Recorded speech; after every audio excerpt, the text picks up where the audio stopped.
Good evening and welcome in the abolitionist and speaker, the great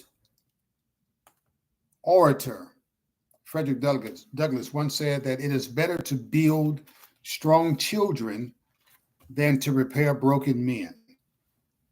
If there is a period in our history as Africans in America where this adage rings loudly, it is the 21st century. It is now. It is May 2024 as we raise awareness of mental health matters. It is prudent for us to consider and to understand that the mental well-being of our Black boys matter too. A boy's ability to read on a proficient level and on a level with his peer group is one of the most important barometers for future achievement. In fact, I submit the lack of this crucial academic earmark points to a potentially negative mental health outcome, or at the very least, a lifetime of crime. We all know these statistics. We know that if our Black boys are not reading on a proficient level by 8th grade, a rather bleak future, including criminal activity, awaits them. And yet, disturbingly, our Black boys are being left behind literally and literally. A Congressional Black Caucus report on the educational plight of Black young males concluded not a single state in America reported a proficiency reading rate for middle school Black boys above 20%. Let that sink in. I had to read it several times myself. What are the implications of this? Mental well-being, as well as intellectual, social, civic, and spiritual flourishing, are all at risk if we do not intervene now. And that's why the Kusoma Project is an organization that I have launched in an effort to address this issue. We are currently preparing for our first annual read-in event in Phoenix this August, but we need your support. You can go to pastorwrcrooms.com, or you can also donate at Cash App and Zelle, both links of which are listed on this broadcast in the feed. I recall sitting in a classroom one day several years ago as a substitute teacher. It was class reading time, and I just so happened to have 2 or 3 Black boys around me as the reading began. At least 2 of the boys read with great consternation.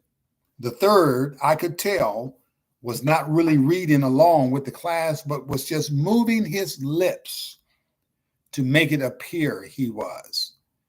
It was a coping mechanism or strategy.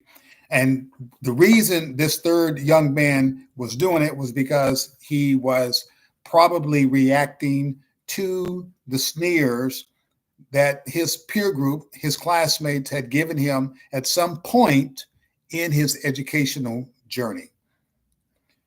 My heart literally sank right there in that chair, and tears welled up in me because I asked myself, what if this was my son? What if this is some Black kid that I was mentoring directly? It was that experience that launched my passion for Black boy literacy, and to make sure that I will do everything that I can to reverse this trend. You see, reading is as important for a kid's mental health as exercise is for the body. There is something about a young boy's relationship with books, with words, with characters and passages across fiction and nonfiction genres, which elevates the mind and cements ambition. This is what books do, and study after study confirms it.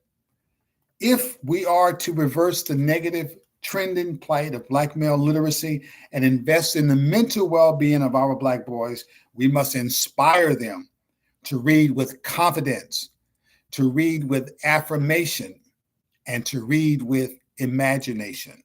How? First, we can make books accessible in our homes just as much as DVD movies in our homes. That's a good start, because reading will thusly contribute mightily, to paraphrase the words of Douglas, to building a strong child. Ladies and gentlemen, reading is the new wellness for Black boys. Reading is a barometer for Black boys' success in life. And as just stated, reading builds strong children.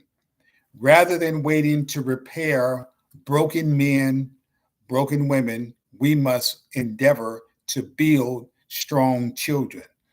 And as an observer of this, what I call an epidemic or crisis in our community, I can say forthrightly that unfortunately it has not reached the level of a crisis in our consciousness and reaction or response to it.